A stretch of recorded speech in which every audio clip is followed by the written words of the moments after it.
훅 인터뷰. 모두를 위한, 모두를 향한, 모두의 궁금증 훅 인터뷰.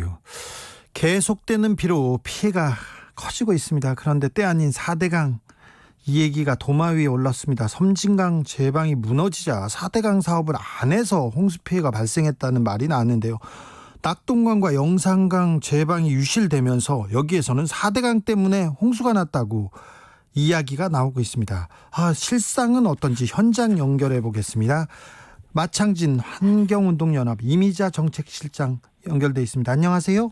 네, 안녕하세요. 실장님 지금 어디세요? 예, 저는 지금 창원이고요. 창원에 지금 비 옵니까?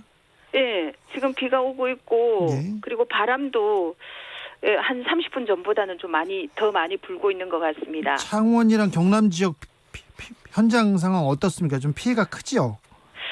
지금 계속 언론에 나오고 있지만, 환강 쪽에 피해가 크게 일어났고요. 네. 그 다음에 섬진강 쪽에도 피해가 하계장터를 중심으로 해서 많이 일어났습니다. 네. 그다음 또 저희가 관심 있게 지켜보고 있는 낙동강 본류, 네. 이쪽에는 제방이 붕괴하면서 인근 지역의 농지를 침수시키고 마을을 침수시킨 그런 피해가 일어나기도 했습니다. 낙동강에서 제방이 무너졌다는데 어떻게 된 거예요, 여기? 이게 일어난 게 지난 일요일 새벽이었고요. 예. 저희가 긴급하게 현장에 나갔을 때는 이미 현장에 돌이나 그리고 흙을 갖다 붓고 있는 그런 복구 작업이 진행되고 있는 현장을 저희가 봤는데요. 네. 일단 이 현장이 있는 곳은 합천보로부터 한 250m 지점의 상류입니다. 네. 상류이고 이게 한 40m 정도 제방이 그야말로 툭 끊어지듯이 그 40m 지점이 완전히 제방 흙이 사라져 있는 그런 상황이었습니다. 네. 왜 그 제방이 붕괴됐죠? 원인이 어디에 있다고 보십니까?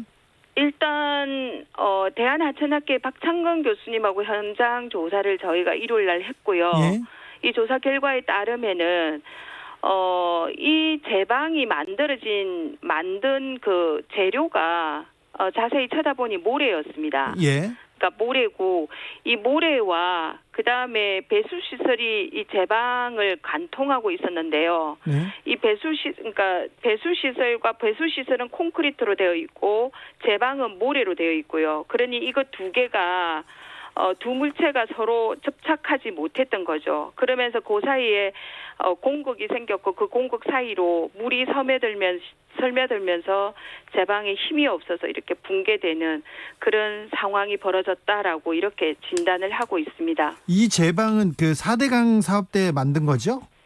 네, 일단 이때에 전체적으로 만들었다라고 하는 것은 수공 쪽에서 일단 아니다라고 확인을 하고 있고요. 하지만 저희가 가지고 있는 자료를 보면 이때 이 배수시설 공사가 4대강 사업 당시에 이루어진 것으로 저희의 현장 사진은 그렇게 남아 있습니다. 현장 기록은 그렇게 남아 있습니다. 그러면 4대강 보를 만들 때 시공 과정에서 좀 문제가 있었다는 걸로 보이는데요. 제가 지금 들었을 때. 일단 그 부분에 있어서는 저희도 좀 정부에서 이 부분에 대한 조사를 명확하게 해야 된다라고 생각합니다. 왜냐하면 이 지역이 4대강 사업을 하면서 농지를 성토하기 위해서 4대강 사업을 할 때 낙동강을 준설을 했습니다. 예. 그리고 그 준설토를 활용해가지고 인근 저지대를 성토를 했던 그런 사업을 진행하기도 했었거든요.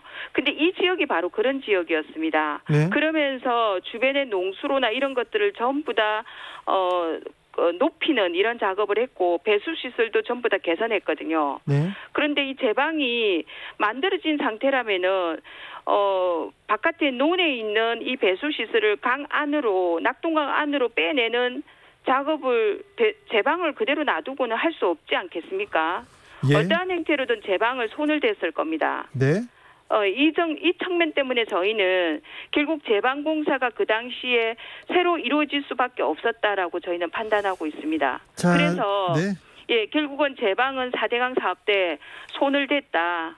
네. 이렇게 보고 있습니다. 실장님, 4대강 사업 때 그 강바닥을 파니까 파서 물 용량이 늘어나는 만큼 홍수 예방에 도움이 된다고 얘기했지 않습니까? 네. 근데 지금 그러면 그 홍수 예방을 위해서 제방도 만들고 준설도 했다고 했는데 홍수 때는 전혀 힘을 못 쓴 거네요. 기능을 다하지 못했네요. 네, 그럴 수밖에 없는 것이 보호라는 것은 결국은 강을 가로막아서 물을 가두는 역할을 하는 겁니다. 예. 그러면 그 보의 수위만큼, 그 보의 그러니까 높이만큼 그 안에 있는 물은 흐르지 않고 고여 있는 거죠. 예. 그렇다면 홍수가 비가 왔을 때에 강 안에 낙동강 안으로 물이 많이 들어왔을 때에 그 물만큼은 결국은 하천 바닥을 전체 깔고 있는 겁니다. 예. 그러면 이거는 오히려 홍수량을 늘리는 역할을 하는 거죠. 그래서 저희가 강의 하천에 보는 홍수 예방 역할이 아니라 홍수위를 높이는 역할을 한다. 나쁜 영향을 준다. 이렇게 저희가 지금까지 얘기를 했고 그 부분이 이번에 드러난 것입니다. 네. 그렇다면 앞으로 이 보는 어떻게 해야 됩니까, 실장님?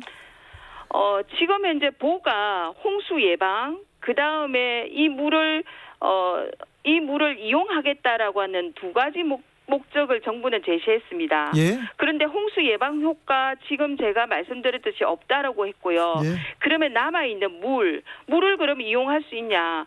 지금 우리 국민들이 다 알고 있지만 낙동강은 여름만 되면 유해 남조류가 완전히 강을 뒤덮고 있습니다. 네, 그리고 이 남조류는 아시다시피 소위 얘기하면 청산가리 100배에 해당하는 독성 물질을 품고 있거든요. 이런 물을 지금 저희는 이용하지 못하는 거죠. 나쁜 물이라는 거죠. 이 나쁜 물을 그러면은 그대로 두어야 되는가? 따라서 저희는 이 낙동강에 있는 보는 없애는 것이 맞다. 이번에 홍수에 나쁜 영향을 줬고 수질도 악화시키는 이런 보를 그대로 두어서는 안 된다라고 생각합니다. 네. 알겠습니다. 저도 그렇게 얘기해 보겠습니다. 하천 관리를 국토부가 하고 있고 하천 시설 관리는 국토부가, 물 관리는 환경부가 하고 있어서 지금 홍수 개선 사업 이런 게 어렵다고 그런 지적도 있습니다. 네네. 지금 그러니까 지난번에 문재인 정부가 물관리 1호화를 했습니다. 그래서 대표적으로 수량을 관리하고 있는 소위 얘기하면 수자원공사가 환경부로 넘어오기도 했거든요. 예. 그런데 여전히 하천 안에 특히 국가 하천의 경우에는 국토부가 하천 계획을 수립하고 거기에 따르는 시설 관리도 국토부가 하고 있습니다. 그런데 이번에 사고가 터진 이 합천보와 그리고 합천보 상류와 하류 일정 구간은 수자원공사가 위탁 관리하고 있거든요. 네. 그렇다면 이 부분에 있어서 수자원공사가 더욱더 원활하게 이 일을 수행하기 위해서는 바로 지휘 감독을 받는 환경부로 이 일이 국토부에서 환경부로 넘어오는 것이 수자원공사가 현장에서 일하기에 지휘 감독을 받아서 일하기에 가장 효율적이다라고 저희는 보는 겁니다. 네네. 그래서 이 마지막 남아 있는 현재 이 부분까지도 국토부에 남아 있는 하천 계획과 시설 관리 기능까지도 환경부로 넘기는 것이 맞다라고 저희는 생각하고 있습니다. 알겠습니다. 여기까지 듣겠습니다. 마창진 환경운동연합 이미자 정책실장이었습니다. 감사합니다. 네, 감사합니다. 이번에는 섬진강 쪽으로 가보겠습니다. 광주 환경운동연합 최지연 사무처장 연결돼 있습니다. 안녕하세요. 네, 안녕하세요. 광주에 지금 비 옵니까? 네, 조금씩 내리고 있습니다. 그 지역 피해는 좀 어떻어요? 어떤가요? 피해 상황은? 네, 뭐 이제 뉴스 보도나 이런 걸 통해서 많이 좀 알고 계실 것 같긴 한데요. 네. 광주 전남 지역에 한 이틀간, 그러니까 7일, 8일 이틀 동안 500mm 가량의 비가 쏟아졌습니다. 네. 그래서 산사태를 비롯해서 하천 범람, 또 도시 지역 침수, 농경지 침수 등으로 피해가 컸고요. 뭐 이재민도 많이 발생을 했고 농경지 침수 피해도 굉장히 규모가 컸습니다. 안타까운 것은 이런 산사태로 안타까운 생명을 잃는 사고도 있었습니다. 아이고. 여전히 실종된 이런 인명 피해 보고도 계속되고 있습니다. 네, 안타깝습니다. 폭우가 쏟아지면서 섬진강 제방이 무너졌어요. 요 피해는 근본 원인이 뭐라고 보세요? 뭐 일단 비가 이제 워낙 많이 와서 예? 지금 그 물의 양을 제방이 이제 견디지 못해서 약한 부분이 아마 터진 것 같습니다. 네. 그런데 지금 아까 비가 좀 많이 오기도 했지만 섬진강댐을 방류를 하면서 그 예. 방류량이 처음에는 지금 한 8일에 그러니까 지금 단계적으로 좀 높이긴 했었는데 그 홍수량과 함께 또 상류댐에서 나오는 그 물의 양이 급격히 늘면서 이쪽 제방이 무너진 게 아니냐라고 하는 지역 주민들의 이런 호소와 진단이 좀 있고요. 네. 그래서 지금 제방이 무너진 이유는 지금 홍수량을 견디지 못한 이 제방이 약한 고리가 무너진 것으로 보입니다. 서울에서는요, 특별히 여의도 정치권에서는 섬진강에 4대강 사업을 했으면 홍수 피해가 좀 없었을 텐데 하면서 이게 논쟁이 됐어요. 좀 어떻게 보세요? 그거는 논쟁이 될 수가 없는 게 지금 이제 4대강 사업을 했다라고 하는 홍수 피해를 막을 수 있었다라고 하는 것이 이제 보건설을 이야기를 했는데 네.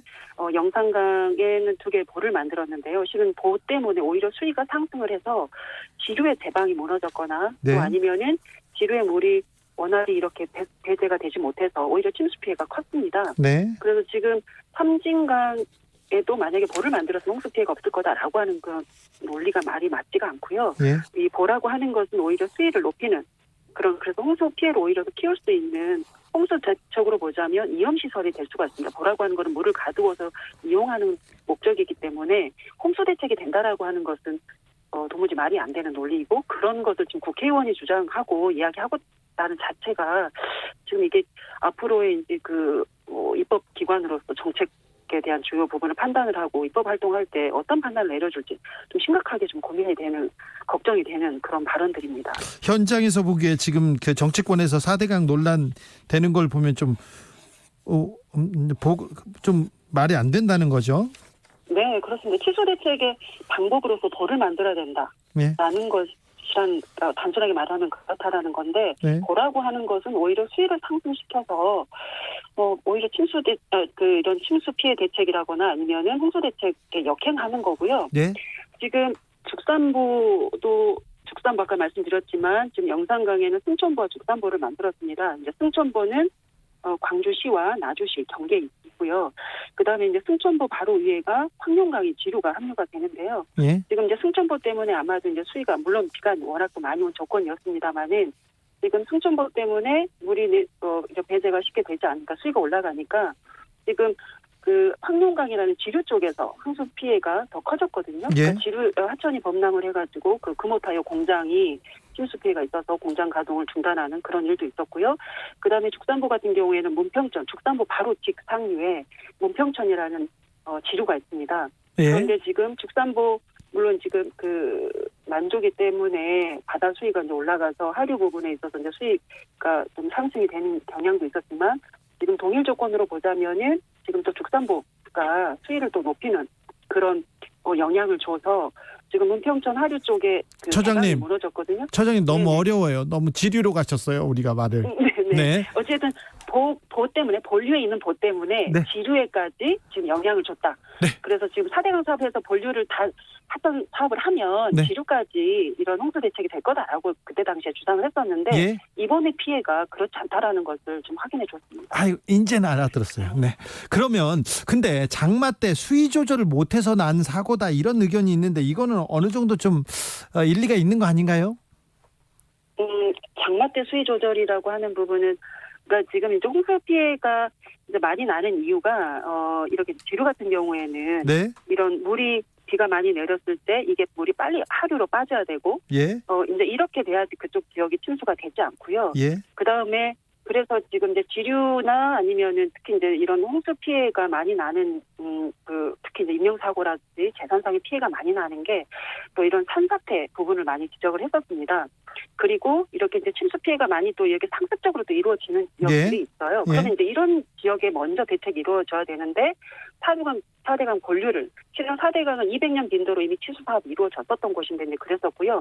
그 다음에 이제 수위 조절 같은 경우도 실은 아까 섬진강의 주민들이 지금 호소를 하고 있는 부분이 섬진강 댐에 물을 방류를 해버려서 네. 하루에 지금 이렇게 물이 한꺼번에 많이 몰려오니까 지금 약한 제방에 무너진 이런 피해다라고 이제 말을 하는 사례들도 봐서도 실은 어떤 이제 시설물로 이런 그 유량을 조절하고 하는 것이 한계가 있습니다. 그 말은 지금 그러니까 저희가 지금 하천 사업에 있어서도 자연성 회복이나 이런 부분들이 어떤 강우나 물의 흐름이나 이제 이런 패턴에 따라서 이런 하천 사업들도 거기에 대대책으로 이루어져야 되는데, 지금 뭐 이렇게 제방 쌓고 아니면은 준설을 하고 아니면 상류 거대 댐을 만들어서 이제 이런 부분들도 좀 한계가 있고요. 그 다음에 배수 펌프장 같은 경우도 이번에 가동이 되지 않아서 홍수 피해가 있었었거든요. 아, 예. 그래서 이제 이런 시설들을 중심으로 이제 관리하는 것도 분명히 이제 필요한데, 모든 것이 다 통제가 되겠다라고 하는 것으로 하는 부분도 우리의 한계 오류가 있었다는 인정을 하고 이런 자연성 회복 안에서 대대책도 같이 이루어져야 되는 좀 교훈을 얻었으면 좋겠습니다. 예. 비가 계속 와서 이건 장마가 아니라 기후변화 때문이다. 아니다, 기후 위기다. 이렇게 얘기하는 사람들이 많습니다. 저는 비가 계속 와서 무섭기도 해요. 조금 장기간 우리가 앞으로 이렇게 홍수에 침수에 대비하려면 어떤 좀 대책을 세워야 될까요? 기후위기 대책이라고 하는 거는 지금 우리가 당장 시작을 해야 되고 장기간 이렇게 이제 가야 될 거라고 생각을 하고요. 예. 실은 이번에 이제 장마가 기후변화의 결과다라고 뭐 단정 못하지만 그럴 가능성은 충분히 좀 크다. 왜냐하면 이런 강우 패턴들이 실은 이번에는 홍수 기간이 길었지만 또 어떨 때는 또 가뭄이 길어질 수 있는, 그래서 이제 이런 재해나 어떤 기상 이변으로 인한 이제 재난 재해들이 계속 반복해서 일어날 수 있는 그런 심각성까지 우려가 되고 있는 상황인데, 예.